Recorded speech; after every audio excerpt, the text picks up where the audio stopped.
No, it was good. Thoroughly It was good. entertained. It was peak dad joke. We're live. Yes. Oh, we're live. Okay. Yay. Hi. Oh, it's your show. You should probably talk. Yes. Hi, KubeHuddle. Thanks for sticking around for the last talk. We're also doing this as a special live stream of my podcast, Geeking Out. And I think everyone on the stage has been on my podcast now. I actually just interviewed Lian and Diana for my podcast today. So it's super exciting to have everyone here because we're talking about a very important topic, which is mental health. And this came about actually when Tim, Marino, and I were at Open Source Summit a few weeks back. And the topic of mental health just kept coming up over and over and over again. So many of us are burnt out. So many of us feel like frauds, imposters. Like there's so many of us suffering in silence. And, you know, it's nice to be in an industry where I think compared to like other industries, we talk about it more freely, but I think we need to talk about it even more freely. And so this is why we are having this mental health. And I'm so lucky to be joined by these awesome folks here on stage with me. So let us do some quick intros. I am gonna just give myself a very fast intro, and now the freaking clicker's not working. Yay. I might, no.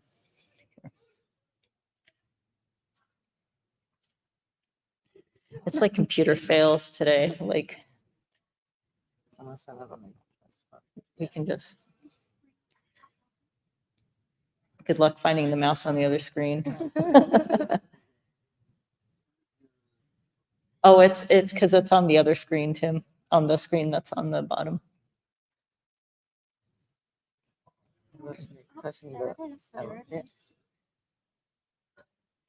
Yes, check it. Check it now. Yes. Yes. Yes. Let's see if this goes back and forth. Oh yeah. All right. We're in business. I'm not going to introduce myself again. I'll introduce myself very briefly. My name is Adriana Vilela. I'm a senior staff developer advocate. I climb walls for fun. And by day, I do the observability things. Next, we have Headshot. Hello. Yes, it was a very expensive headshot, and that's why I have to use it. I'm Diana. I'm a developer advocate at Vonage. I mentioned that earlier. And superpowers, I had to add walk and talk on stage in heels because Adriana's daughter said, "Oh, that's your pageant friend, right?" And then that was when I realized that, you know, that might be a fun fact. It's me. Yes. Who did not fill this out? Yes, I did not fill this out, so I'm just as surprised as you are about who I am. So, role cloud native human. That's because I don't have a job right now. If you have a job, please talk to me after this. After you heard about all my struggles with mental health, it's gonna be great. Company. Apparently, I'm great company. Thank you so much. Superpowers. Hot gosh. Yeah, obviously we know that. I do some acting. I mainly act as a sane person. And yeah, you can find me on the internet at Lian Makes Things or on LinkedIn, apparently. Thank you. I need no introduction because I literally talked like a good chunk of today, but I will tell you that my superpower is procrastination and even context switching, right? So I can tell you that I could probably do 20 different things at once and nothing will ever get done, but I can do 20 things at once. And why that becomes challenging too is because it's very inefficient and you waste time switching between contexts. You know where to find me. awesome. Thank you for the intros. Okay. Oh, sorry, Tim. Oh my God. I'm such a horrible, I know I'm such a horrible person. Perfect. This bitch. Hi, I'm Tim. I am blissfully unemployed, as it says. Some of them will cut the superpowers. Really, really good system analyst, pattern recognizer, which makes me a good architect and forensic economist, which is what I do. My paper cutter chokes are some of the best in the world, literally the actual world. So if you're a jiu-jitsu practitioner and your paper cutter chokes just aren't really popping off like they should, come holler at me. I'll get you squared away. And I make soup, as we talked about, and my smolder. Like if you get me something with smolder, it is peak smolder. A couple people got my smolder selfies before. They know what I'm talking about. It is divine. I can't teach you that one though. You either have it or you don't. Yeah, yeah, we can find me. Thank you, Tim. That was really lovely. And thank you for forgiving me for forgetting you. Okay. All jokes aside, we're here to talk about a very important topic. And one of the things that we want to address, and timing permitting, we also want to get audience involvement. But one of the things that we want to address is, what are some of the indications of that your coworkers are suffering? Who wants to start?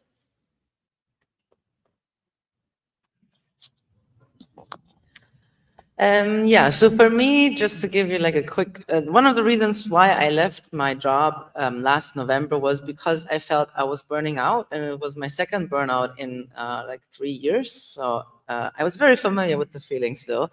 To me, it is when the things that usually give me joy don't do it for me anymore. When they don't give me the energy that I used to get from them, and I like, even doing those things, because I tend to get like very productive when I'm depressed, weirdly. I do them still, but I don't have any joy in them. They become chores. They become like very hard to do. And I've seen that also with colleagues sometimes when they like retreat, and they used to be very passionate about a specific topic, or like like always had like ideas or something, and then they just kind of disappear. Yeah. So oddly enough, for somebody with a systems background, I actually like, for lack of a better term, I have metrics on myself, right? And I always look at, like we do anything else, you always look at things as a deviation from the norm, right? Sure, you have an aberration or anomaly, those happen, but when you have a pattern, that's a problem, right?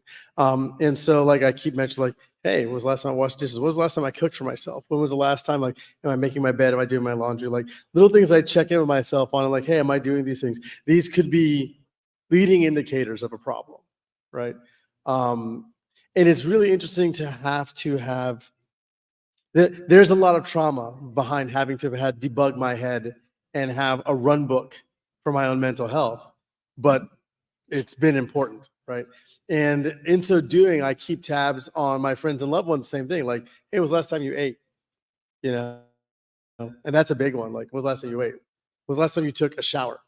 When was the last time you took your trash out, vacuum? Any kind of basic self-care thing. Like, when was the last time, if you know someone who always, like, a great one. I know people, I caught one of my friends who was in a depressive episode because they would routinely get their nails done, and it had been like 6 weeks when they were getting it done like every week. And I was like, was it a money problem? I knew it wasn't a money problem, but yeah, it turns out they were really going through it and just had not had the energy to do those things. So like, it sounds stupid, but it's observability. It's absolute observability. And you have to have ways of checking in on people and figure out what things to look for and what questions to ask.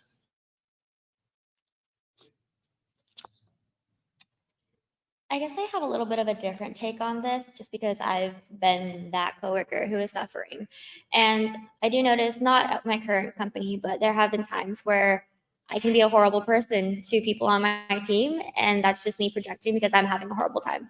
So sometimes when I do deal with a coworker who is just being like a totally like why are you like this type of behavior, it's just nice to take a step back and see that maybe there is something that they're dealing with that's making them this way. So that's just me projecting and realizing that might be the case with other people.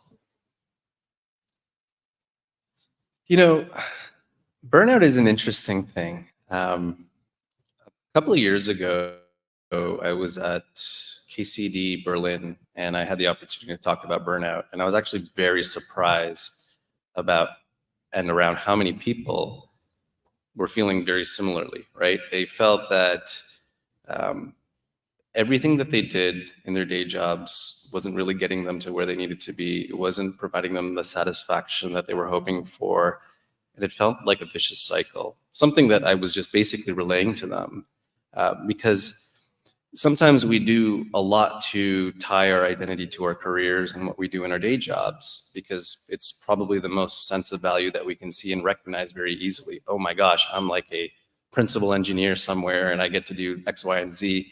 But what you begin to realize is there is so much that goes behind that, so much thought process, so much sacrifice that a lot of people don't even know what that sacrifice is to get to that level. But then once you do get to that point, right, you begin to realize that maybe you are out of touch, and maybe some of the contributions that you're making aren't adequate enough for the business that you work for, and sometimes you're not able to provide the impact that you're supposed to. So when I brought some of these concerns up in that talk, it was very apparent that a lot of folks felt the same way, and they just didn't feel the courage to step up and talk about it. And that's challenging because there's a stigma around burnout. There's a stigma around talking about mental health. And so that's why we're here talking about some of this too. My first instance of burnout, right, was back in 2017 or 2016. I was working for a big hardware company that Tim worked for recently as well. And I was just doing a lot, and I was traveling quite substantially. I just finished a nonstop 24-hour period of work, literally nonstop work. I landed into Baltimore after coming out of New Haven, and I left the rental car parking lot because we didn't really have Uber back then or any of those ride shares. And the moment I pulled out, I just literally broke down into tears because I was supremely exhausted. I felt like I failed my customer, my client, even after all that level of planning. And I was just so hard on myself. And I had no outlet to really talk about it or talk about it to anyone because I don't think anyone would really understand. Today, that's different. Today, I think we have that opportunity. For me, I think I know when I start getting into depressive episodes, I start getting very withdrawn. And I'm lucky that I think my family has started to cue in on it, because then they'll ask me, especially my daughter, she can read me like a book, and she's here in the audience actually. And she'll say, "Mom, are you okay?" And I've gotten more used to being more honest about my answers, that when I'm not okay, I'm not okay, and I say it and I talk it through. And I think one of the things that has helped me a lot was going to therapy, where it's encouraged me to talk more openly about my feelings, because it's so hard.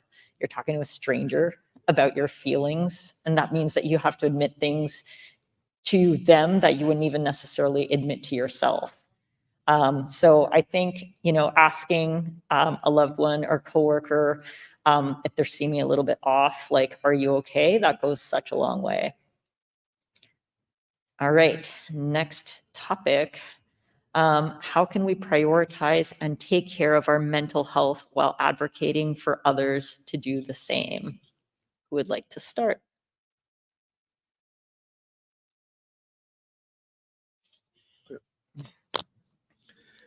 I mean, I think it's the answer to two is the answer number one is if you do the work yourself, that in and of itself can advocate for others to do the same. I know for me, I've been, if anybody follows my shit posts on Twitter, I've been very open about my mental health struggles, some of the treatments I've used, some of the successes, some of the failures, and just being kind of open and upfront about the things I'm going through, because for a long time no one ever did that. Especially, I'm gonna be especially dudes, dudes don't ever like to cop to any feelings except anger, I guess. And we're much more broad than that as far as emotional beings. And so realizing that I'm not okay, and then saying yeah, no, this is not great, and I need to do something about that. And that can look like going to therapy, which is a great thing, but also everyone should probably go to therapy for the most part in some way, shape, or form. You don't have to be in crisis to go to therapy. It actually helps if you go to therapy when you're not in crisis, so that way you have tools to deal with your emotions while you are in crisis, right? It's if you wait for things to go bad before you start looking for another job, right? Yeah, now you're under duress and it's hard. So I mean, there's that aspect of it. prioritizing it too, especially is taking the time to say, like, you know what, I don't need to go to this conference. Well, I don't need to go to this trip. Especially in DevRel, that's hard. DevRel is very hard. Or in sales, or in any other role where your job is to go to places and talk to people, to say, I need to step back from that is really difficult. But also it's important because, like, you know, I can get more money, right? Money is replaceable. Time is not, and lives aren't either. So, like, yeah, you have to prioritize. It is literally that important. And as you are open about that, or as to the extent that you're open about that, you can help. You literally are advocating for others to do the same by your example. To add to that, I think talking openly about mental health issues goes a really long way. And I'm very grateful that Tim is like so open about talking about mental health, because I think he starts to create a safe space for us in tech to talk about mental health. There's something that happened to me recently, which I thought was quite interesting. I was catching up with an old friend from university, and he was asking me how I was doing. And I'm like, all right, you know, I've gone through like some rough patches, but I'm okay now because I've been going to therapy. And he looked at me like, oh, poor you, like this is a bad thing. And I'm like, no, this is actually a really, really good thing. And I was very surprised by his reaction, because for me, it was so normalized. Like so many people in my circles, we talk about going to therapy. And I really appreciate the fact that I'm, you know, amongst people where this kind of talk is open. And I felt really bad that, you know, either through corporate culture or like the culture that he was brought up in, that it was still like too much of a taboo for him. So being able to advocate freely, like talk freely about mental health, is one way that that we can really help others. And then again, to Tim's point about like prioritizing, like saying no, so important. And it's so easy to tell others like, oh yeah, you know, say no, like don't do this if you're feeling overwhelmed. But like when you feel like everything you do is important, and I don't know, I feel like as an ADHDer, everything is important all the time. So saying no to things that are probably less important is so hard, but like training our brains to do that, I think the more we do it, the more we get used to it. I don't actually know if I can say anything new. Like, yeah, as you were also saying before, just the being honest and talking about it openly. Like for me, it's easy to say like, oh, I had like a burnout. But in that moment when people were asking me like, are you okay? Even my best friends, it was really tough for me to say, no, I'm not, because I don't want to be a burden to anyone. And I think like a lot of people feel similarly. But I think it's like all about realizing that you're no use to anyone if you are depressed, like no use in, you know, like a very loving sense.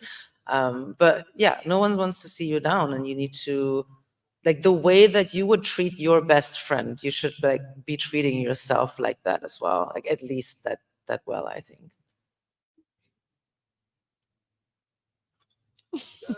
No, I have nothing new to add.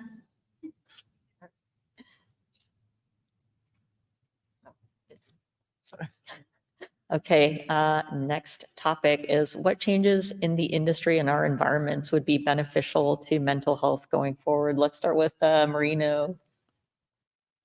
Yeah, I could go on for hours about this, because I feel like it starts with who can create the safest place for us to be able to come out and talk about this. And I almost think it's the place where we spend most of our time, our waking time. It's the place that we work at, right? And I think it starts with a lot of these employers making sure that they have adequate resources for us, non-tracked resources, by the way, things we can do anonymously to get the support systems that we need. This shouldn't just be, oh, here's a portal that you can go to and read a little bit about how you can alleviate some of your daily stress. No, this should be access to funding that you could put towards therapy in various forms, whether it be physical, because physical also helps with that mental therapy as well. But being able to talk to someone, having enough funds, not having to reach into your own like personal budget. Because if you think about it, if employers actually provided enough funding for you to get that support system that you needed, I think it would massively benefit them in a lot of ways. I also think that maybe the 4-day work week is the right approach. because do we really need 5 days of working weeks? Did you say the 3-day work week? I love the 2-day work week. I love the no-day work week if possible, but I don't think we're there yet.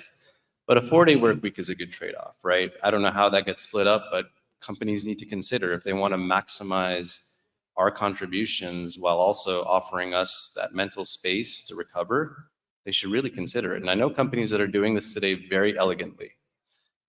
I'm going to stop there because I know that there are other suggestions, but if you want to come back to me, let me know.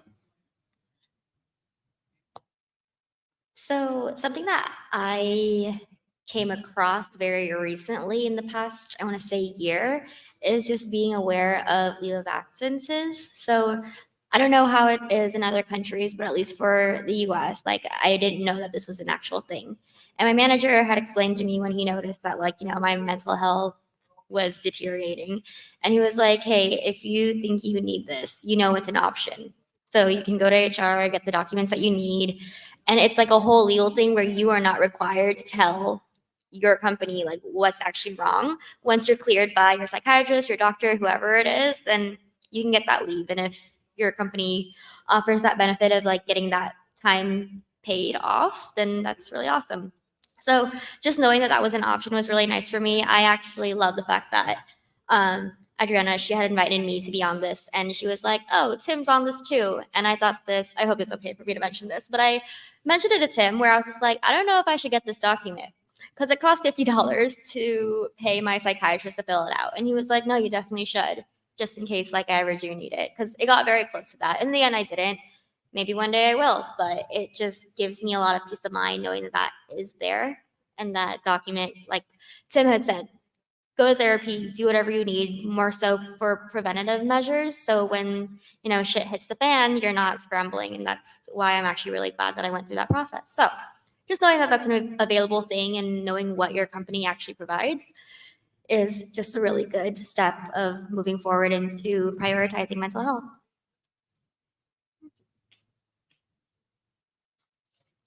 So this is like a free for all. I have a wish that I would make is that our industry would stop demanding from us to squeeze every last bit of value out of every single second of our lives. Especially as DevRel, like the conversations that I had to have about like, oh my God, but then you were on this flight for 2 hours and you didn't like work every second on it. Or like I come back from like 2 weeks of traveling and then I'm not immediately like productive again. This is about preventative measures as well. It's just like stop people from constantly thinking they have to exploit themselves to get ahead or even like to keep the job. I think a lot of what we're seeing in terms of burnout, but also like DevRel burnout, for example, is coming from that space where like it's not even that your manager has to tell you anything, like it's kind of implicit in the whole industry. One thing that I would like for the industry is like, we have health insurance plans that cover therapy, but up to a point. And then after that, you either have to pay out of pocket or you are fucked. And I find that absolutely preposterous. I find it abhorrent. And the other thing that I want to mention is, in Canada, I don't know if many of you are aware of this, but if you go see a psychiatrist for therapy for mental health, not just for like getting prescriptions, but if you get psychotherapy from a psychiatrist, it's covered under OHIP, which is great.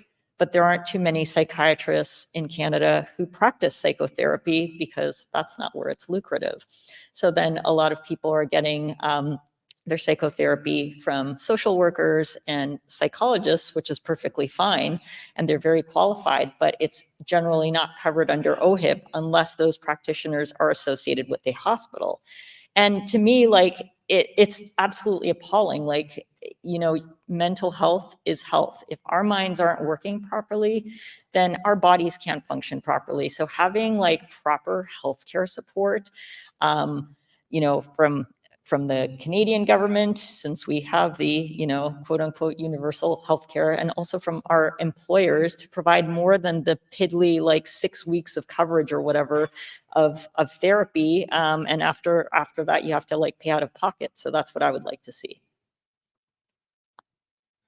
So I think it comes down to the biggest thing change that we can do for the industry that makes mental health, makes the most impact for mental health is to stop thinking of your employees as producers, as products. Like, and I've used this analogy several times before, so maybe you heard it, like talking about like the apple tree. Like if I want to have a tree that's going to make apples, I can't put quota on the tree, right? I can't pip the tree if it didn't make enough apples, right?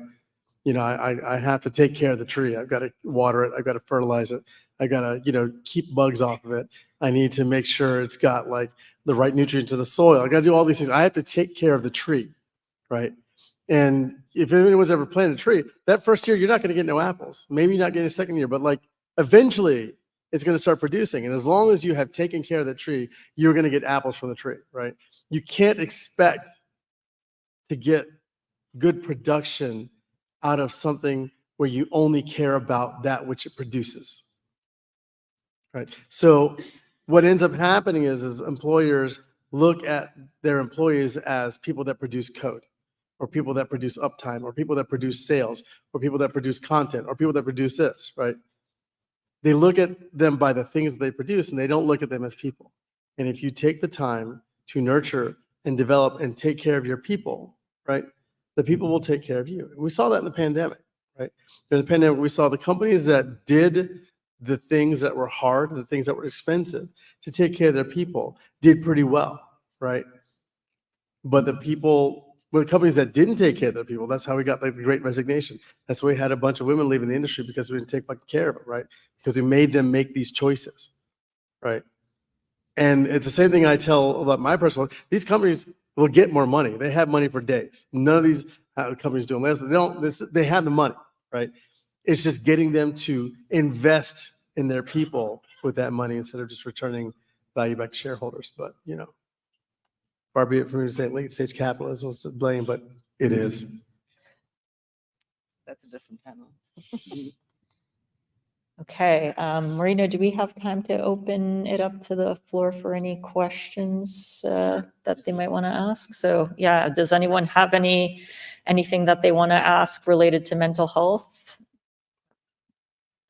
So one thing too, I do want to point out, I know myself and probably a couple of people, maybe or maybe not, have gone through the process of having to take disability for mental health problems. So especially with questions about that, there's not going to be an easy answer, but we can talk about that stuff too.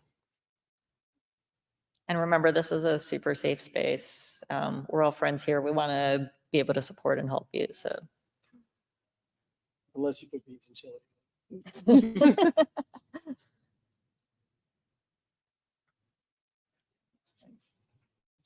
While we wait, there was something I wanted to say to one of the other questions. I forgot, but basically, what I also get a bit peeved about. This is just going to be me ranting. I'm sorry.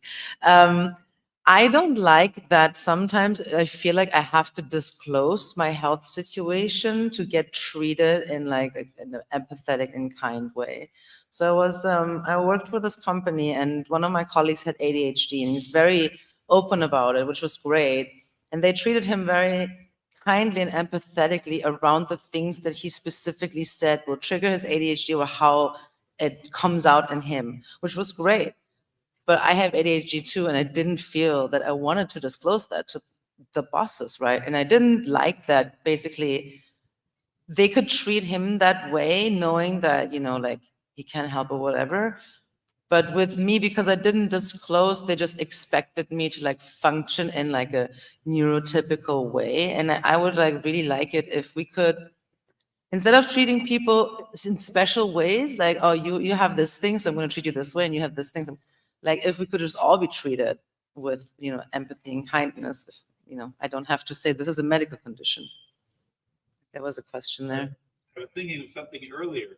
What you said actually. Can you speak into the mic there? I think we want to. And let's make sure that we repeat it Oh, okay. afterwards. Yeah. Just got the stream. I was thinking of something already, and then what you said really kind of tied into it, which is, I've been trying quite deliberately at work to be more open about just my emotional state generally, but also, I go to therapy and all those other sorts of things. And I think basically all but one of the privilege boxes in our industry. I'm too old, so the ageism gets me, but everything else, there's a risk that I'm setting the example of you can get away with it if you're the white guy with the university degree. And maybe not if you aren't. And that probably is another way to say the way it works.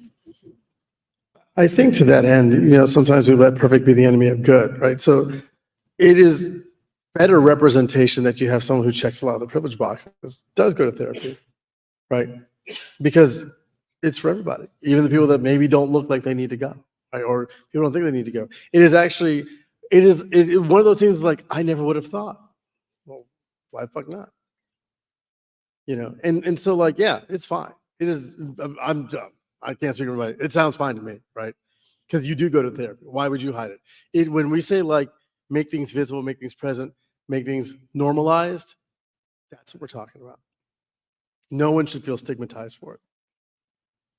And just for the stream, the question was if I'm a white guy who talks about mental health, am I setting a positive example to be open about it, or am I setting the example that because I have a lot of privilege, I get to do this and then I can get away with it? I'm just repeating it for the stream. But I think the question is also like you seem to be very aware of your privilege. So are you also using your platform and your privilege to elevate the voices of people who don't have that privilege? So if you're open about, like talking about your emotional state, do you also let people around you know that they can come to you, that, around you, you will always create a safe space for anyone, no matter who it is? Like, you don't have to answer. That's a rhetorical question, but I think that's how you can expand kind of like doing something just for yourself and doing something for your community.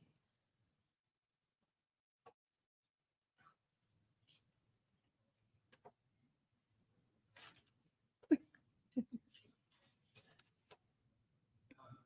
you speak a little bit about the fear and stigma around seeking accommodation, so asking for leave or disclosing whatever it is that you're going through that you need accommodation for? Because I think it sometimes feels like we're putting a target on that to say, look for something to fire this person for later on down the line. What can we do? Who can we rely on to protect us? So the question was around addressing the fear and stigma of putting your mental health state out there, right? So that you can hopefully get support from work. So when I took disability for mental health, I was fortunate to number one, have a very supportive boss. And then number two, to have advocates among my peers, right? Folks who are like, the administrative overhead of taking disability becomes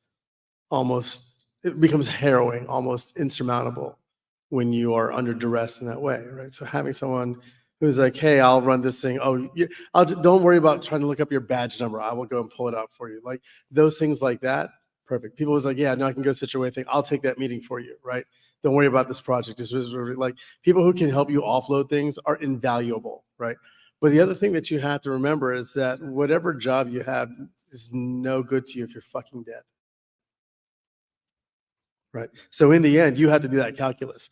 My career be damned, right? In the end, right? Like I said before, I'll get more money, right? But I have to take care of, I've got one of these, right? So I got to take care of it. Have to. It's not negotiable. And that's what you have to approach the process with, is that I'm not asking you for time off. I'm giving you the opportunity to let me come back and keep working for you after I'm better. And if you don't, kiss my entire ass. I will go work somewhere else. And I think the thing to do too is like, if you're not sure how management is going to react, like just ask. You never know. Like a couple of years ago, my mom was sick with cancer, and I didn't know whether or not to tell like my boss at work.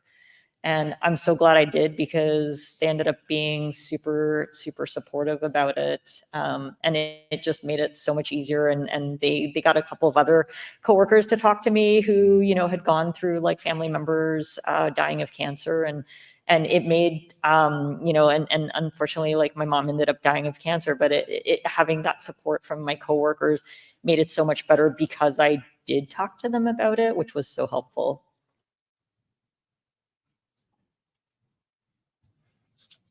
So the one thing I will say about those kind of situations where you're really trying to assess how much time can I actually take off, you kind of also have to have a settled, prepared, you know, ready to exit if things do go south. And the reason why that is because, look, your company that you work for isn't looking out for you at the end of the day. That's a reality. Unless you work for yourself, unless you are self-funded or bootstrapped, it's less likely that you're going to be safe, right? And sometimes you have to protect yourself in other ways, right? I've taken extended time off, but I've always had that subtle fear of, oh my gosh, am I going to be let go if I come back? And I've always, you know, got things ready just in case things do go south. And I encourage everyone to explore the same, because you also don't want to attach yourself to one organization forever, right? And I say that because there's other aspects. You want more money, you got to change every so often. They're not going to give you more than 5 to 6% a year, and that's the reality. And look at inflation today; it's outpacing that. You're never going to be able to truly grow and understand what makes you happy and what makes you unhappy if you stay at the same place forever. And changing allows you to really think about some of the best places you can work at over time. And that also gives you the opportunity to consider, hey, maybe I can take some time off and not feel bad about it, because there's also a guilt element. You almost feel like, oh my gosh, if I take this time off, who on my team am I letting down? How much work am I putting on them? And that's a huge thing in itself. And you have to be able to remove yourself. I say it that it's easy to do, but it's not. To remove yourself from that equation and not feel responsible when you have to disappear for your own mental health reasons. So there are a lot of things that you can do, but look, I'm not a mental health expert, right? I've tried things work for me. I feel a little bit more willing to be, you know, I don't know, ballsy in that sense. Like I'll just be like, hey, I want to take this time off and see how they respond. And if they don't respond well, all right, maybe I might not be here much longer. And that's on my end. And it's something of a decision I made, because I have to realize that longer term, this might not be the safest place for me to be. I think we have to end the panel. No, I think that was a great way to end it. Well, it looks like we're at time, but, sorry? We're at time. Oh, we are at time. Yeah. Oh, we are at time. Oh, we're at time. Okay. And I think and I think also my phone battery is about to die, so perfect timing. Thank you everyone for joining us for the panel today. And we really appreciate also the folks who tuned in on the live stream, and enjoy. I guess we'll see you for the KubeHuddle socials afterwards. And I think there will be closing remarks from Marino too, so for the conference. Awesome. Can I get my organizers to come up on stage? And the mental health panel also stay on for a second. Let's just take a quick picture. No, stand up, obviously. And can someone take a quick picture of us? Kunal? All right.